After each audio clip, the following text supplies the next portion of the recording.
And something that I think is really crucial with this was adapting to a new audience, especially with Spider-Man. Spider-Man has been someone that has existed for so long, like years and years and years, through different age groups and like different people that grew up with Spider-Man are now growing up, and then they have little kids now growing up with Spider-Man. So they wanted to try something different to adapt to a new audience. And it kind of all started with the idea of making the animation look like a comic book panel with half-toning and line hatching and making sure that there was no motion blur.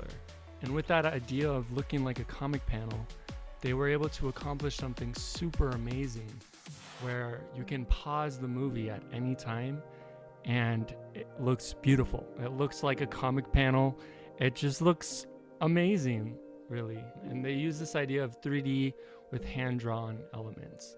So they'd animate the characters in 3D and then hand draw emotions, like things on the cheeks, on the eyes, dimples, stuff like that. And it was able to have this new look. And they're able to draw these 2D effects that Arcane has also used a little bit of that I just think look amazing. They're just beautiful. With Into the Spider-Verse and adapting to a new audience, with this form of animation, they wanted to focus on the idea of emotion in the animation so that as they animate things, it's not like that old school Pixar 3D plasticky look. It's almost like it's hand-drawn, where things snap, where things have that squash and stretch, where you have anticipation with movements. And with that, they were able to accomplish something super cool. You've probably heard about it, but with Miles and then Peter B. Parker, Miles was animated differently than Peter B. Parker for the part that they're swinging. And then their animation lines up. It's on the same count, basically. And with that, you're able to see Miles improving and literally see through the animation this character arc. That's just chef's kiss. That's great. So with doing this though, you're like, okay, yeah, how are we supposed to make this look good? Because animation has been done with motion blur that kind of hides a lot of the things. There's a lot of things with atmospheric perspective and stuff like that. So one of the things was smear frames. So a smear frame is basically when you want to have something, a motion, like a hand waving, look really quick. So you would draw the hand, and then you draw the hand basically smearing. And you don't see that because it's moving so fast. And then you draw the hand here. So it's just like this super quick motion. And with that smear frame, you can pause it and see those smear frames. And it's pretty cool. And then another thing is multiples. Multiples are really weird when you pause and then you see it, because it's literally like multiple arms also accomplishing the same type of thing. So you can mimic that idea of speed. And it worked really well. And then also with speed lines, which you've seen in anime where someone's like, ah, and you see the lines behind them and it's just like, oh snap, this is gonna be crazy.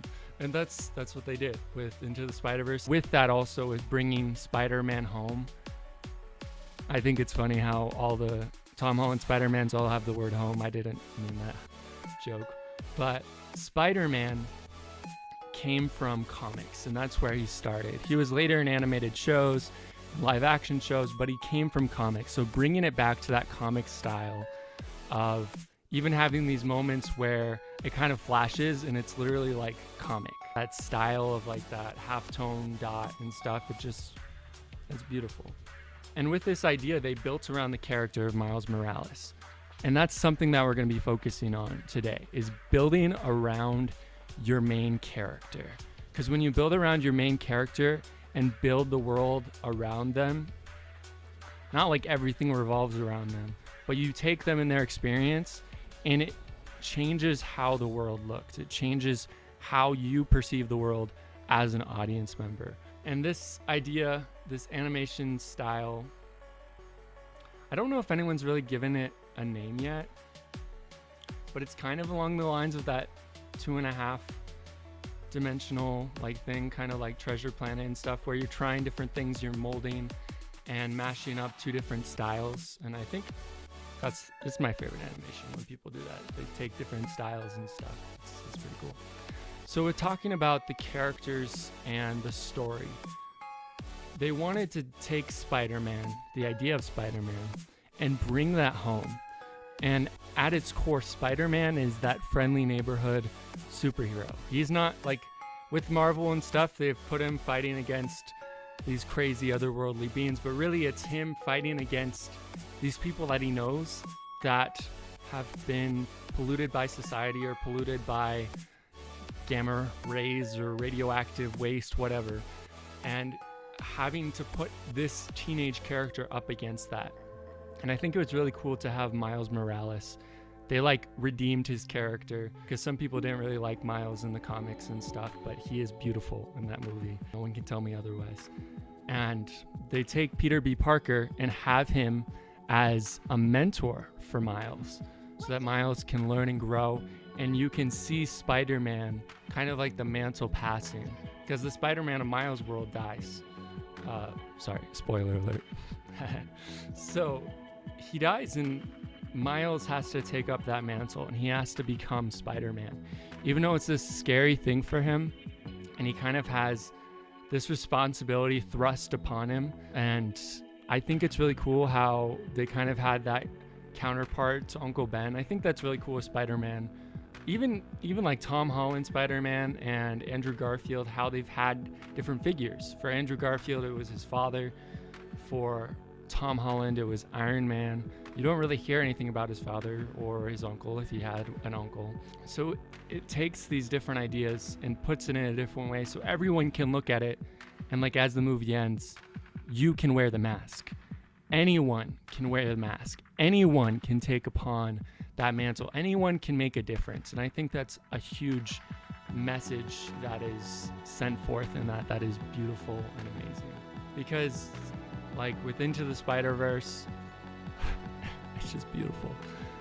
And the other ones as well. Something I really like with Into the Spider-Verse with the style is they went above and beyond. Like other things, Arcane and stuff that followed after, they kind of just did that same type of thing. They added some new things too. But Into the Spider-Verse did like the normal style, like Spider-Man in that style. And then also did like anime with a character and then kind of that black and white like noir vibe, and it's beautiful. Like it just all works together so well. It's amazing. But yeah, I love Spider-Man. So if you ever want to talk about Spider-Man, just let me know. And yeah, thank you so much for joining the podcast. See you guys next time. Peace. Officer, I love you. Wait, what?